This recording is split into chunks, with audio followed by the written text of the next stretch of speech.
Gold, trusted gold buyers. మీరు తాకట్టు పెట్టిన బంగారాన్ని విడిపించి ఈ రోజు ఉన్న మార్కెట్ ధరకు కొనబడను. నందిగ్రామ్ నుంచి పోటీ చేస్తారు మమతా బెనర్జీ, ఒకసారి ఓడిపోయారు. సువేందు అధికారి బీజేపీ అపోజిషన్ లీడర్, ఇప్పుడున్న అపోజిషన్ లీడర్ ఓడించారు. మమతా బెనర్జీ ఈసారి భవానీపూర్ నుంచి పోటీ చేయబోతున్నారు. She's change their constituency. అంటే ఆమె ఎప్పుడు రెండు కాన్స్టిట్యున్సీ పోటీ చేస్తుంది, ఎందుకంటే ఏదైనా ఒకటి కౌంటర్మైండ్ అయితే ఇంకో కాన్స్టిట్యున్సీ గెలవచ్చు అని చెప్పి. 74 మందిని ఎందుకు డ్రాప్ చేశారని అడిగితే డెఫినెట్గా దాంట్లో చాలా మటుకు యాంటీ ఇన్కంబెన్సీ ఉన్న ఎమ్మెల్యేలు ఉన్నారు. వీళ్ళు పని చేయలేదు, వీళ్ళు అక్కడున్న వాళ్ళ ఎమ్మెల్యే పొజిషన్ని సరిగా వాడుకోలేదంటే ఫండింగ్ తీసుకురాలేదు, అక్కడున్న ప్రజలకున్న సమస్యలు చూసుకోలేదని ఆమెకు ఫీడ్బ్యాక్ వచ్చింది. మమతా బెనర్జీ ఇప్పుడు ఏం యూజ్ చేస్తున్నారంటే, ఒకటి ఎస్ఐఆర్ ప్రాసెస్లో ఆమె సుప్రీంకోర్టుకి వెళ్ళింది, మేము మీకోసం పోరాడాము, మీకోసం నేను ధర్నాలో కూర్చున్నాను, ఎస్ప్లెనేడ్లో కూర్చున్నాను, నేను ప్రజల కోసమే చేస్తున్నాను అన్నీ అని చెప్పి ఒక ఇమేజ్ క్రియేట్ చేస్తుంది. ఇంకోటి మెయిన్ ఇమేజ్ ఏంటంటే ఆమెది అక్కడ ఉన్న మన మహారాష్ట్రలో శివసేన చేసే అదే స్ట్రాటజీ. అంటే మరాఠీ మానూస్ అక్కడ ఉంటే ఇక్కడ బెంగాలీ ఐడెంటిటీ గురించి మాట్లాడుతున్నారు. బీజేపీలో ఉన్న అందరూ బయట నుంచి వచ్చిన వాళ్ళు అని ఒక క్యాంపెయిన్. అంటే వాళ్ళు ఉన్నారు అందరూ సువేందు అధికారితో బెంగాలీ, కానీ ఆమె అమిత్ షా కానీ మోదీ గారు వీళ్ళ అవుట్ సైడర్స్, మనమేమో బెంగాలీలము, మన కోసం ఓటేసుకోవాలి, బయట వాళ్ళకి ఎందుకు ఓటేయాలని చెప్పి బీజేపీ వ్యతిరేకంగా ఒక క్యాంపెయిన్ నడిపిస్తుంది. మమతా బెనర్జీకి ప్రాబ్లం ఏంటంటే రెండు ఉన్నాయి. ఒకటి బీజేపీ కాడర్ బేస్డ్ ఒక మిలిటరీ స్టైల్ లీడర్షిప్ ఉంటుంది. పైనుంచి కింద దాకా ఒక ఆర్డర్ ఇచ్చేస్తే, అమిత్ షా ఆర్డర్ ఇస్తే కింద దాకా పనిచేస్తారు, రన్నా ప్రముఖుల దాకా కష్టపడి పనిచేస్తారు. ఆమెకి అది లేదు.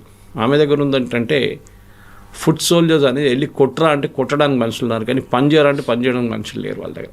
చాలా వైలెంట్ క్యారెక్టర్స్. ఆర్జీ కార్ హాస్పిటల్లో జరిగిన బలాత్కారం, మెడికల్ కాలేజ్ జరిగిన బలాత్సంగం, ఆ కేసు ఒకటి రేప్ కేసులో చాలా మట్టుకు మమతా బెనర్జీ ఇమేజ్ దెబ్బతిన్నది అక్కడ. దాన్ని కవరప్ చేయడానికి ట్రై చేశారు, దాని తర్వాత ఫ్యామిలీని హెరాస్ చేశారు, దాని తర్వాత సుప్రీంకోర్టు వచ్చారు, సుప్రీంకోర్టు నుంచి మళ్ళీ కలకటా హైకోర్టుకి వెళ్ళింది. ఇప్పుడు ఆ కేసు ఎక్కడుందో తెలియదు మనకి. 1 year కూడా దాటిపోయింది. గుర్తు పెట్టుకుంటారంటారు అక్కడ ఏం జరిగింది. పబ్లిక్ మెమరీ షార్ట్ ఇండియాలో. ఆ ఫ్యామిలీకి గుర్తుంటుంది, వాళ్ళ జీవితం మొత్తం మర్చిపోరు వాళ్ళు, కానీ మనం మర్చిపోతాం. So law and order is a big issue in West Bengal. ఒకటి బీజేపీ ఏం పైకి తీసుకొస్తున్నారంటే, బీజేపీ పుష్ చేసిన నేరేటివ్ అంటే బెంగాలీలు ఉన్నారు ఇక్కడ అంటారు, ఆల్ ఆర్ బెంగాలీస్. బట్ బయట నుంచి వచ్చేవాళ్ళు, అక్కడి నుంచి వచ్చిన బంగ్లాదేశీలు ఇక్కడ వచ్చి బెంగాలీని మార్చేశారు మొత్తం అని చెప్పేసి. అది ఎప్పటి నుంచో నా ఆరోపణ, ఇప్పుడు కాదు. అస్సాం వైపు కూడా మనకు తెలుసు, బద్రుద్దీన్ అజ్మల్ వాళ్ళ పార్టీ ఏఐయుడిఎఫ్ ఉంది అక్కడ. ఇక్కడేమో వెస్ట్ మిద్నాపూర్ కానీ, అవుటర్ కల్కట్టా కానీ, మాల్డా, ముర్షిదాబాద్, ఇదంతా ఒక బంగ్లాదేశీ ఇన్ఫిల్ట్రేషన్తో వచ్చిన కేసు. వాళ్ళదే ఈసారి ఎలక్షన్లో చాలామంది బయటపడ్డారు, వాళ్ళ లిస్టులో వాళ్ళ పేరు లేదు. ఒకటి మతో కమ్యూనిటీ అనే కమ్యూనిటీ ఉంది, హిందువులు, వాళ్ళు బంగ్లాదేశ్ నుంచి వచ్చిన హిందువులు. వాళ్ళకు కూడా సిఏ మొత్తం ఇంప్లిమెంట్ చేయలేదు ఇంకా. ఇప్పుడు బీజేపీ లీడర్స్ ఇప్పుడు లేచి సడన్గా సిఏ మొదలుపెట్టారు. వాళ్ళకి ఎస్ఎంఎస్ఎస్ వస్తున్నాయి ఫోన్లో, దట్ యువర్ సిటిజన్షిప్ అప్రూవల్ ప్రాసెస్లో ఉందని చెప్పేసి. కానీ ఓటు వేయొచ్చా లేదా అనేది ఇంకా క్లారిటీ లేదు. ఒక 22 కాన్స్టిట్యువెన్సీలో పర్టికులర్ డిస్ట్రిక్ట్స్లో వీళ్ళు మెజారిటీలో ఉన్నారు మతో కమ్యూనిటీ. లాస్ట్ టైం బీజేపీ వీళ్ళని లైట్గా తీసుకున్నారు లాస్ట్ లోక్సభ ఎలక్షన్ 2024లో. అంటే వాళ్ళు క్లియర్గా చెప్పారు, మాకు సిటిజన్షిప్ ఇవ్వాలి, సిటిజన్షిప్ అమెండ్మెంట్ యాక్ట్ తీసుకొచ్చి 5 సంవత్సరాలు అవుతుంది, దాన్ని నోటిఫై చేయలేదు. అంటే రూల్స్ తీసుకురాలేదు, మీకు గుర్తుంటుంది, ఆల్మోస్ట్ 4.5 సంవత్సరాలు రూల్స్ నోటిఫై చేయలేదు. అది ఎందుకు చేయలేదు తెలియదు. దాని మేజర్ ఇంపాక్ట్ ఈ కమ్యూనిటీ మీద పడ్డది. సో వాళ్ళు 20, 30, 40 సంవత్సరాల నుంచి సిటిజన్షిప్ లేకుండా ఉంటున్నారు వెస్ట్ బెంగాల్లో. కొంతమంది వెస్ట్ బెంగాల్ నుంచి మిగతా స్టేట్స్ కూడా వెళ్ళిపోయారు. వాళ్ళు ఏం చేశారు, లాస్ట్ 2024 ఎలక్షన్లో బీజేపీని ఒక లెసన్ నేర్పిద్దాం, వీళ్ళు ఇంత లైట్ తీసుకున్నారని చెప్పి బీజేపీ వ్యతిరేకంగా ఓటేశారు. దాంతో బీజేపీ ఎంపీ సీట్లు పడిపోయినాయి వెస్ట్ బెంగాల్లో, చాలా డ్రాస్టిక్లీ పడిపోయాయి. మహారాష్ట్ర, ఉత్తరప్రదేశ్, వెస్ట్ బెంగాల్, ఈ 3 రాష్ట్రాల్లో బీజేపీ ఇమేజ్ చాలా పెద్ద దెబ్బతిన్నాయి. నంబర్ ఆఫ్ సీట్ తగ్గింది. దానికోసం BJP on their own majority రాలేదు. సో ఈసారి కరెక్ట్ చేస్తున్నాను. అమిత్ షా గారు ముందే వెళ్ళారు, అక్కడ వెళ్ళి మాట్లాడి, నేను చెప్పాను చూడండి, అందరికీ ఎస్ఎంఎస్లు పంపిస్తున్నారు, ఇప్పుడు మీ సిటిజన్షిప్ అప్రూవ్ అయింది, మీకు సర్టిఫికేట్ కొన్ని రోజులు ఇచ్చేస్తున్నాను అని చెప్పి. కానీ దాంతో బీజేపీ ఈ 25 సీట్లు గెలుస్తారు, ఎక్స్ట్రా సీట్లు గెలుస్తారని చూడాల్సి. ఇప్పుడు మమతా బెనర్జీ ఏమంటుందంటే మేము 225 సీట్లు గెలవడానికి మేము ట్రై చేస్తున్నాం, గెలుస్తామని చెప్తున్నారు ఆమె.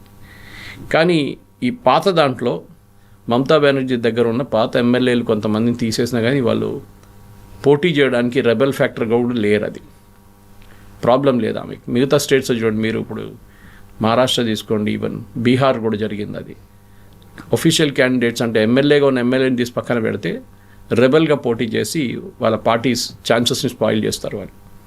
సో డెడికేటెడ్గా పాత దాంట్లో వర్క్ వాళ్ళందరినీ పక్కన తీసి కొత్త ఫేసెస్ని తీసుకొచ్చారు. కానీ ఈ పాత ఫేస్ల బదులు వాళ్ళు ఏం చేశారంటే recognisable film stars, cricketers, music directors, పాట పాడుతున్న మ్యూజిషియన్స్ వీళ్ళందరినీ తీసుకొచ్చారు. బెంగాలీ అంత బెంగాలీ ఐడెంటిటీ. ఇప్పుడు మీరు చూస్తుంటే దీనికన్నా ముందు సాగరికా ఘోష్ని she made an MP, Menaka Guruswamy advocate మన హైదరాబాద్ నుంచి ఆమె actually, and she was made an MP, ఇప్పుడు రాజ్యసభ ఎంపీ చేశారు. Former commissioner of police and కల్కటాది ఆయన్ని రాజ్యసభ ఎంపీ చేశారు. ఐడియా ఏంటంటే ఈ రెగ్యులర్ పొలిటీషియన్ ఫేస్ చూపించకుండా ఒక కొత్త ఫేస్ చూపించడానికి ట్రై చేస్తున్నారు మమతా బెనర్జీ. అందులో మేనకా గురుస్వామి LGBTQ కమ్యూనిటీని రిప్రజెంట్ చేస్తోంది. అదే పెద్ద her father runs a huge centre in Marredpally, mister Guruswamy. So అది ఆమె స్ట్రాటజీ అంటున్నారు ఈసారి. కానీ బీజేపీ ఏమంటున్నారు, మీరు ఒకసారి ఒక ఫిలిం స్టార్ని తీసుకుంటే, ఒక క్రికెటర్ని తీసుకుంటే, ఒక పారా అథ్లీట్ని కూడా తీసుకున్నారు ఆమె. వాళ్ళు ఏమవుతుందంటే వాళ్ళ రెగ్యులర్ దానికి వెళ్ళిపోతారు, ఎమ్మెల్యేగా ఉండడానికి ఎవరు ఉండరు చూడడానికి, అక్కడ పబ్లిక్కి సర్వ్ చేయడానికి ఎవరు లేరని ఒక ఆరోపణ వస్తుంది అన్నమాట. సో అట్లాంటి పరిస్థితుల్లో ఇన్ఫ్యాక్ట్ అదే నేను చెక్ చేసుకుంటూ వెళ్ళిపోతుంటే కూడా ఎందుకు మమతా బెనర్జీ ఇట్లాంటి కొత్త ఫేసెస్ని ఎందుకు తీసుకొచ్చారు అనేది ఒక పెద్ద ప్రశ్నగా వస్తుంది అనమాట. సో వాళ్ళకు ఉన్నటువంటి స్టార్డమ్ కావచ్చు, లేకుంటే ఫాలోయింగ్ని, వాళ్ళు ఫ్యాన్స్ని యూస్ చేసుకోవచ్చు అనేది కరెక్ట్. మమతా బెనర్జీ ఒక్క మాట మనం గుర్తుపెట్టుకోవాలి, వెల్ఫేర్ మెజర్స్లో షీఈ్ అ ఛాంపియన్. మీరు బహుశా శివరాజ్ సింగ్ చౌహాన్ గారు చేసిన లాడ్లీ బెహన్ కానీ మిగతా స్కీమ్లు, ఈవెన్ దేవేంద్ర ఫడ్నవీస్ గారి ఎలక్షన్ దానికన్నా ముందు మమతా బెనర్జీ ఇట్లాంటి స్కీమ్లు వెస్ట్ బెంగాల్లో మొదలుపెట్టింది. అది ఆమెకు చాలా పనికి వచ్చింది. లాస్ట్ టైం ఎలక్షన్లో కూడా 215 సీట్లు గెలిచారు వాళ్ళు లాస్ట్ అసెంబ్లీ ఎలక్షన్. ఇప్పుడు వస్తున్న opinion polls I'm really surprised.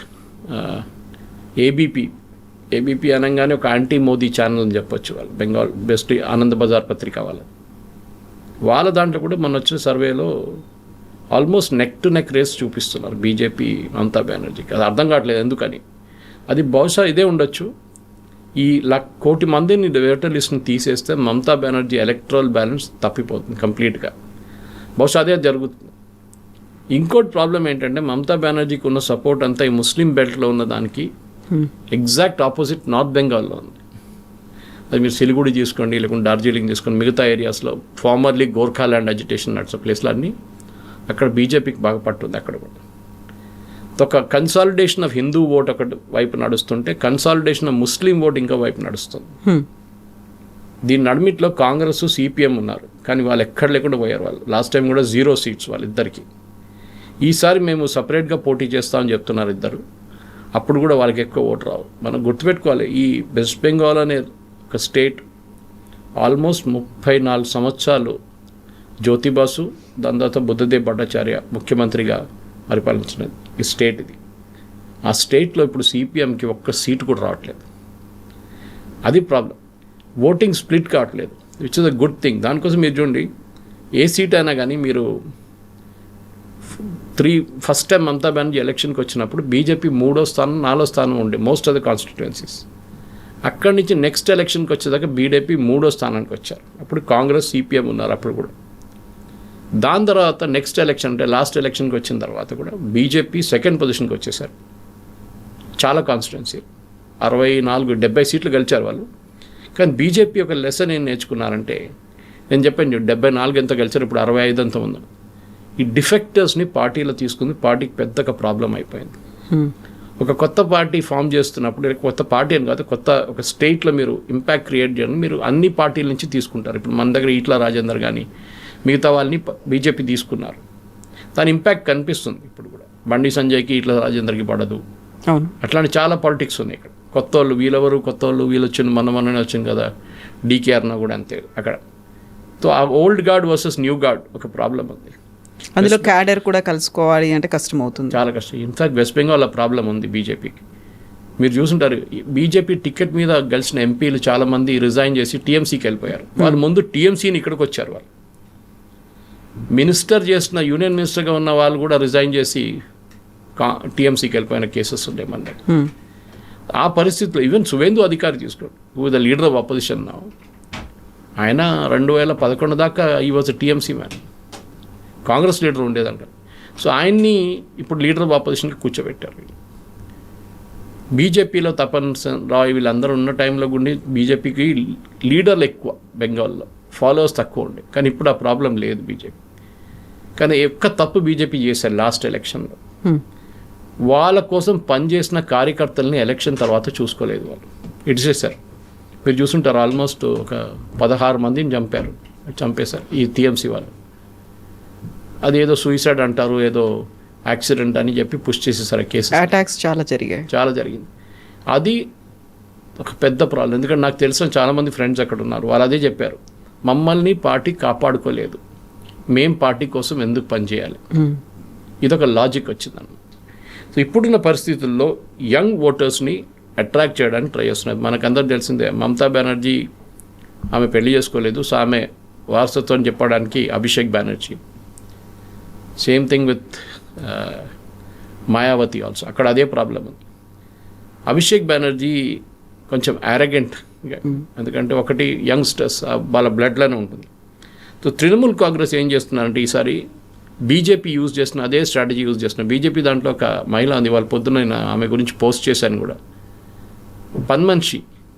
ఆమె లాస్ట్ టైం ఎలక్షన్లో పోటీ చేసి 40% ఓట్లు తీసుకుంది ఆమె. 40%. She didn't win, but another lady was a daily wage worker, ఆమె గెలిచి ఎమ్మెల్యే కూడా అయింది. దాంట్లో ఒక పెద్ద లెసన్ ఉండే బీజేపీ, మీరు ఈ సూపర్ స్టార్స్ని, ఫిలిం స్టార్స్ని తీసుకోకుండా you work with ground level workers, మీకు ఓట్ చేయడానికి చాలామంది ఉంటారు. సో తృణమూల్ ఏం డిసైడ్ చేస్తున్నారంటే, సరే ఇది ఇట్లా ఉంటే మా వైపు మేము యంగ్స్టర్స్ని తీసుకుంటాం అంటున్నారు. సో చాలా మటుకు ఇప్పుడు చూసిన టికెట్ డిస్ట్రిబ్యూషన్లో మనం చూస్తున్నాం, తృణమూల్ కాంగ్రెస్ వాళ్ళ ఐటీ చెల్ చీఫ్ దెబ్బగుండు భట్టాచార్య ఆయన్ని నామినేట్ చేశారు. Rituparna Banerjee former spokesperson, వీళ్ళందరూ యంగ్స్టర్స్. తన్మయ్ ఘోష్ ఆయన్ని నామినేట్ చేశారు. చిడకూర్ భట్టాచార్య, రితుపర్ణ బెనర్జీ, వీళ్ళందరూ they are all young crowd, 35, 40, 45. So డెఫినెట్గా జెన్జీ క్రౌడ్ లేకుంటే యంగ్ క్రౌడ్ని అట్రాక్ట్ చేయడానికి, which is basically BJP strength. Mamata Banerjee game ఆడుతుంది. మనం ఇంత దూరం ఉన్నాం వెస్ట్ బెంగాల్ నుంచి, మనకు అక్కడ ఉన్న పాలిటిక్స్ ఎక్కువ అర్థం కాదు. కానీ అర్థం కావాల్సింది ఏంటంటే, ఒకటి బెంగాలీస్ ఒక 20-30% మంది ఎలీట్స్లో ఉంటారు. అంటే హైలీ ఎడ్యుకేటెడ్, లిటరేచర్ చాలా చదువుతారు, theatre is very powerful. The same thing you will see in Kerala.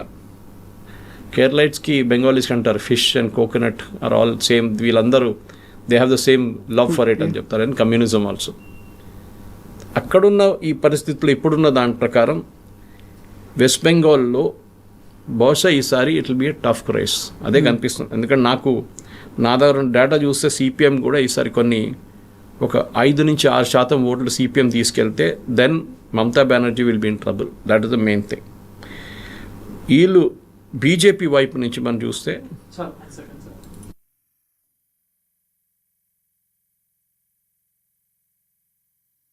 అక్కడ కూడా అదే ప్రాబ్లం.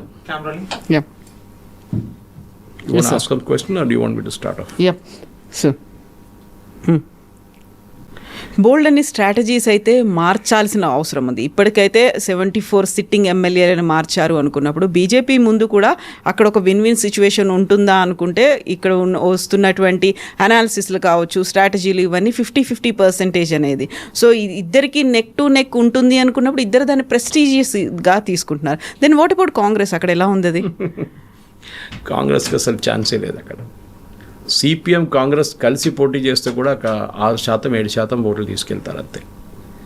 బీజేపీకి వాళ్ళు గెలవకుంటే మంచిదే, వాళ్ళు పోటీ చేయకుంటే ఇంకా మంచిదే. ఎందుకంటే యాంటీ ఇన్కంబెన్సీ ఓట్ స్ప్లిట్ కాకూడదు. మమతా బెనర్జీ 3వ సారి, కానీ ఆమెకి యాంటీ ఇన్కంబెన్సీ ఉందంటే ఉంది. బట్ ఆమె ఏమంటుందంటే యాంటీ ఇన్కంబెన్సీ గవర్నమెంట్ వ్యతిరేకంగా కాదు, ఇండివిజువల్ ఎమ్మెల్యేస్, ఇప్పుడు చెప్పాను చూడండి, ఇండివిజువల్ ఎమ్మెల్యేస్ వ్యతిరేకంగా, నా ఎమ్మెల్యేస్ని మార్చేస్తే అయిపోతుంది. సో 2015లో 74 మంది ఎమ్మెల్యేస్ని తీసేశారు, విచ్ ఇస్ టెక్నికలీ ఆల్మోస్ట్ 1/3. కొత్త ఫేసెస్ని తీసుకొస్తున్నారు అన్నమాట. అదే టైంలో కొంతమంది వెటరన్స్ని ఉంచుకోవాల్సి వస్తుంది.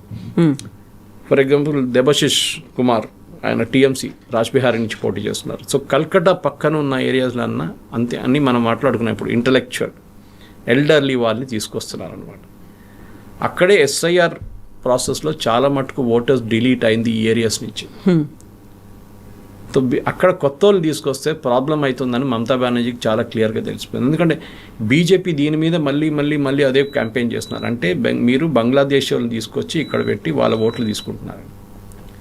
ఇప్పుడు జరిగిన డిలీషన్స్లో ఒక్క కాన్స్టిట్యున్సీలో అనలైజ్ చేస్తే ఆల్మోస్ట్ 20,000 మందిని తీసేశారు ఆ కాన్స్టిట్యున్సీ నుంచి ఫస్ట్ లిస్ట్లోనే. ఆ 20,000 మందిలో ఆల్మోస్ట్ 16,000 మంది లాస్ట్ లోక్సభ ఎలక్షన్లో ఓటేశారు. వీళ్ళందరూ చనిపోయిన వాళ్ళు, 10 సంవత్సరాల ముందు చనిపోయారు, దానికన్నా ముందంట 10 years above that. సో మీకు అక్కడే అర్థమైపోతుంది కవిత గారు that there is a fake voter campaign నడిచింది. దాన్ని అప్సెట్ చేయడానికి, దాన్ని కౌంటర్ చేయడానికే మమతా బెనర్జీ ధర్నా మీద కూర్చున్నారు. అక్కడున్న కొంతమంది ఇంటలెక్చువల్స్ ఏమంటున్నారు అంటే మమతా బెనర్జీ సుప్రీంకోర్టుకి ఎందుకు వెళ్ళిందంటే ఆ కోర్టు వేసుకొని అక్కడ వెళ్ళి ఆర్గ్యూ చేయడం అది చేసింది, కానీ దానికి ఇట్ బ్యాక్ ఫైర్డ్. కానీ అక్కడున్న నార్మల్ ప్రజలకి అదంతా తెలియదు.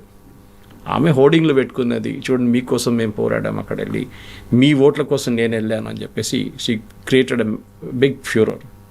దాని తర్వాత ఎలక్షన్ కమిషన్ వ్యతిరేకంగా ఆమె నడిపించిన క్యాంపెయిన్, అది కూడా మీరు చూసారు ఏం జరిగింది అనేది. ఇట్లాంటి పరిస్థితుల్లో స్పెసిఫిక్గా మమతా బెనర్జీ బెంగాలీ ఐడెంటిటీని తీసుకురావడానికి ట్రై చేస్తున్నారు. ఒకవైపు డెడికేటెడ్ కాడర్ ఉన్న BJP right down to the grass root level, ఇంకొక వైపు single leader focus Mamata Banerjee. వాళ్ళ పార్టీ నుంచి సెకండ్ రంగో థర్డ్ రంగ్ లీడర్స్ అంటే అభిషేక్ బెనర్జీ ఉండొచ్చు, డెరిక్ ఓబ్రాయన్ ఉండొచ్చు, వీళ్ళు ఎవరైనా కానివ్వండి, వాళ్ళు అసలు ఎలక్షన్ క్యాంపెయిన్కి వస్తే 10 మంది కూడా వాళ్ళు రారు వాళ్ళకి చూడడానికి. కానీ మమతా బెనర్జీ అంటే వస్తారు. And she's a street fighter, let us admit it. ఆమె శరద్ పవార్ లాగా ఉంది, ఎందుకంటే వీళ్ళందరూ కాంగ్రెస్ నుంచి వచ్చారు కదా. శరద్ పవార్ కాంగ్రెస్లో ఉండే, సోనియా గాంధీ ఫారినర్ అని చెప్పి నేను పట్టించుకోనని చెప్పి కాంగ్రెస్ నుంచి బయటకు వచ్చి నేషనలిస్ట్ కాంగ్రెస్ పార్టీ పెట్టారు. అదే టైంలో మమతా బెనర్జీ పార్టీ నుంచి బయటకు వచ్చి తృణమూల్ కాంగ్రెస్ పార్టీ పెట్టి, వీళ్ళందరూ కాంగ్రెస్ కల్చర్ వీళ్ళ దాంట్లో ఉంది. కానీ రెబెల్ ఉంది ఆమె. సింగూర్ అజిటేషన్ నడిచినప్పుడు మీకు గుర్తుండే చాలా మంచిది. అప్పుడు టాటా వాళ్ళు ఆ ప్రాజెక్ట్ నానో ప్రాజెక్ట్ కోసం అక్కడ ల్యాండ్ కొనుక్కున్నప్పుడు దాన్ని పెద్ద అజిటేషన్ చేశారు మమతా బెనర్జీ. లాస్ట్లో టాటా అక్కడి నుంచి వెళ్ళిపోయి వాళ్ళు సనంద్ గుజరాత్లో ప్లాంట్ పెట్టుకున్నారు నానోది. అది మమతా బెనర్జీకి ఇవాళ దాకా ఒక బ్లాక్ మార్క్గా మిగిలిపోయింది. ఎందుకంటే ఇవాళ కూడా చూడండి, అక్కడ మెయిన్ ప్రాబ్లం ఏంటంటే వెస్ట్ బెంగాల్లో అందరు అంటారు Kerala and west Bengal same అని ఇప్పుడే చెప్పాను మీకు. ఓల్డ్ ఏజ్ హోమ్ 2 మైగ్రేషన్ చాలా ఉన్నాయి. యంగ్స్టర్స్కి ఉద్యోగం లేదు. ఒక టైంలో బ్రిటిష్ క్యాపిటల్ ఉండే ఇండియాది, మచిలీపట్నం నుంచి వచ్చిన బ్రిటిష్ వాళ్ళు అంటే ఈస్ట్ ఇండియా కంపెనీ డైరెక్ట్ వెళ్ళింది కల్కటాకి, ఢిల్లీకి వెళ్ళలేదు వాళ్ళు ఆబ్వియస్లీ, ఎందుకంటే మచిలీపట్నం నుంచి కల్కటా దగ్గర. సో అక్కడ వెళ్ళిన తర్వాత వాళ్ళు క్యాపిటల్గా రాజధానిగా పెట్టుకున్న తర్వాత you had the best of companies Kavitha garu till 1970s 80s. ఈ కమ్యూనిస్ట్ వాళ్ళు ఏ రోజు వచ్చారో దానికన్నా ముందు కాంగ్రెస్ ఉండే కదా, సిద్ధార్థ శంకర్ రాయ్, బీసీ రాయ్, చాలామంది పెద్ద పెద్ద నేతలు ఉండే. కానీ ఏ రోజు జ్యోతిబాసు గారిది ఆ కమ్యూనిస్ట్ పార్టీ ముఖ్యమంత్రిగా అక్కడ ప్రమాణ స్వీకారం చేశారు, ఆ రోజు నుంచి కంప్లీట్ వెస్ట్ బెంగాల్ ఐడెంటిటీ పోయిందనమాట. పెద్ద పెద్ద డన్లాప్ ఉండే అక్కడ, ఐటీసీకి ఇప్పుడు కూడా హెడ్ క్వార్టర్స్ ఉందనుకోండి, మెటల్ బాక్స్, చాలా కంపెనీలు ఉండే, you name it and they were there. అందరు పారిపోయారు అక్కడి నుంచి, ఎవరు లేరు. ఈ ట్రేడ్ యూనియనిజం అక్కడ ఏం చెప్తారు, స్ట్రైక్, బంద్, హర్తాళ్ళు, దీంతో ఫెడపై వెళ్ళిపోయారు. ఇప్పుడు కల్కటా కానీ చుట్టుపక్కల ఏరియాస్లో అంత ముసలోళ్ళు మిగిలిపోయారు. It's become old age home. So అక్కడ ఇన్వెస్ట్మెంట్ రావట్లేదు. యంగ్స్టర్స్ అదే అంటున్నారు, మేము అక్కడ పనిచేయడానికంటే మా దగ్గర కంపెనీలు ఓకే అక్కడిక్కడ వస్తున్నాయి, టీసీఎస్ వాళ్ళు పెద్ద యూనిట్ పెట్టారు అక్కడ, కానీ అంత పెద్ద ఇన్వెస్ట్మెంట్ మన హైదరాబాద్లో చూస్తున్న లాగానో, లేకుంటే బెంగళూరులో చూస్తున్న లేకుంటే గురుగ్రామ్లో జరుగుతున్న ఇన్వెస్ట్మెంట్ కల్కటాకి రావట్లేదు. అది వాళ్ళు అడుగుతున్న మెయిన్ ప్రశ్న. కానీ మమతా బెనర్జీ దాని పక్కన పెట్టి బెంగాలీ ఐడెంటిటీ, బీజేపీ వాళ్ళ హిందుత్వ ఎజెండా దీని మీద వస్తుంది అన్నమాట. డిబేట్ మారిపోయింది, డిబేట్ పక్కనకి వెళ్ళిపోయింది.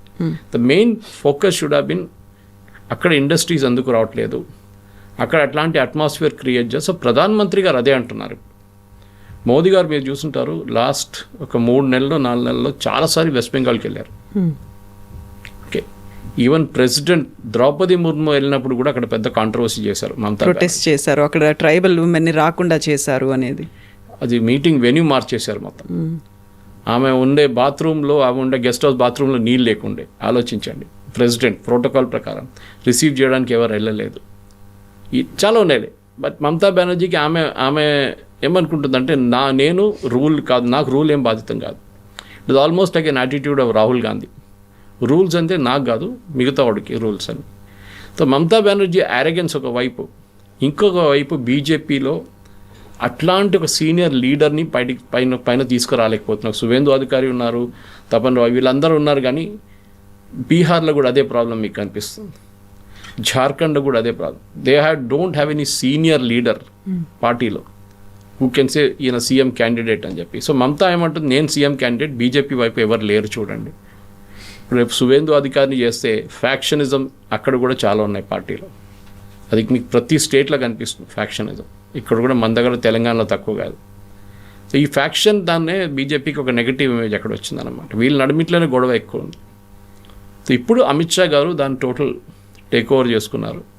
He's leading the campaign. Modi గారు ఏమో డెవలప్మెంట్ గురించి మాట్లాడుతున్నారు, మోదీ గారు ప్రాజెక్ట్స్ ఇనాగరేట్ చేస్తున్నారు.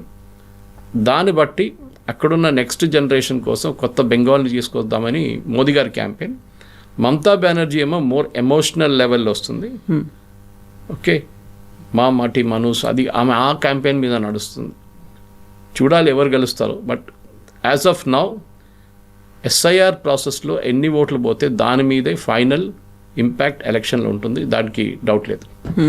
అండ్ సర్వేస్ కూడా చెప్తున్నాయి అక్కడ 50-50 అనేది ఉన్న తర్వాత అక్కడున్నటువంటి కామన్ పబ్లిక్ ఏం ఆలోచిస్తున్నారు, ఎటువైపు చూస్తున్నారు? మొత్తం వెస్ట్ బెంగాల్ మీద మన నేషన్ అంతా ఫోకస్ పెట్టింది అక్కడే కనిపిస్తోంది. వెస్ట్ బెంగాల్లో ఏం జరుగుతోంది, మమతా సర్కార్ మారుతుందా, బీజేపీ వస్తుందా అనుకున్నప్పుడు డెఫినెట్లీ బీజేపీకి రావాలంటే బీజేపీకి మైనారిటీ ఓట్స్ రాదు. Let us appreciate that fact. రాదు. అది మీరు ముర్షిదాబాద్ ఉండొచ్చు, మాల్డా ఉండొచ్చు, 24 పర్గనాస్ ఉండొచ్చు, ఈవెన్ కల్కటా, అవుటర్ కల్కటా ఉండొచ్చు, with in Calcutta also. So దాంతోనే బీజేపీకి తెలుసు వాళ్ళు ఆ స్ట్రాంగ్ పాయింట్ అనేది బెంగాలీ ఐడెంటిటీ హిందుత్వతో కలిసిందనమాట. మమతా బెనర్జీ ఏమో హిందుత్వ ఐడెంటిటీ లేకుండా బెంగాలీని తీసుకొస్తున్నారు. ఆమె ఓట్ బ్యాంక్ చాలా క్లియర్, అది ముస్లిం ఓట్ బ్యాంక్. నాకు సర్ప్రైజింగ్ ఏమనిపిస్తుందంటే అక్కడ మన చార్మినార్ పార్టీ ఇంకా అక్కడ వెళ్ళలేదేమో. ఆయన ప్రతి స్టేట్లో ట్రై చేస్తారు లక్. ఏఐఎంఎం, మజ్లీస్, ఇత్తెహాదుల్ ముసల్మీన్. ఓవైసీ గారు ఎందుకు అక్కడ వెళ్ళట్లేదు? ఓవైసీ గారు పోటీ చేస్తారా ఈసారి? అది ఒక పెద్ద ప్రశ్నగా ఉంది. ఎందుకంటే ముస్లిం ఓట్స్ తీసుకెళ్లాలంటే ఆయన బీహార్లో చేసినట్టు 5 ఎమ్మెల్యే సీట్లైనా ఆయనకు డెఫినెట్గా వస్తుంది. కానీ బెంగాల్లో ఆయన చేయట్లేదు. దానికి కారణాలు ఉండొచ్చు ఏదైనా. Maybe anti BJP anti Mamata Banerjee ఓట్ని స్ప్లిట్ అయిపోతుంది ఒకటి. నెక్స్ట్ ముస్లిం ఓట్లు తీసుకెళ్ళిపోతే దాని బెనిఫిట్ బీజేపీకి వస్తుంది బీహార్లో జరిగినట్లు అని చెప్పి ఓవైసీ గారు థాట్ ప్రాసెస్ ఉండొచ్చు. ఎందుకంటే పక్కన అస్సాంలో పోటీ చేస్తున్నారు ఆయన, ఇక్కడ ఎందుకు చేయట్లేదు? అండ్ లాస్ట్ మినిట్లో ఏమైనా అనౌన్స్మెంట్ ఉండొచ్చేమో, చెప్పలేం. ఉండొచ్చు, ఏదైనా జరగవచ్చు. ఎందుకంటే ఇప్పుడు ఒక రాజ్యసభ ఎలక్షన్లో మనం చూసాం, ఎంఐఎం ఓట్ చేశారు. ఓకే, ఎంఐఎం ఓట్ చేసిన తర్వాత కూడా బీహార్లో గెలవలేకపోయారు వాళ్ళు, తేజస్వి వాళ్ళ పార్టీ. సో వీళ్ళు అలయన్స్గా ఉండరు. కానీ ఓవైసీ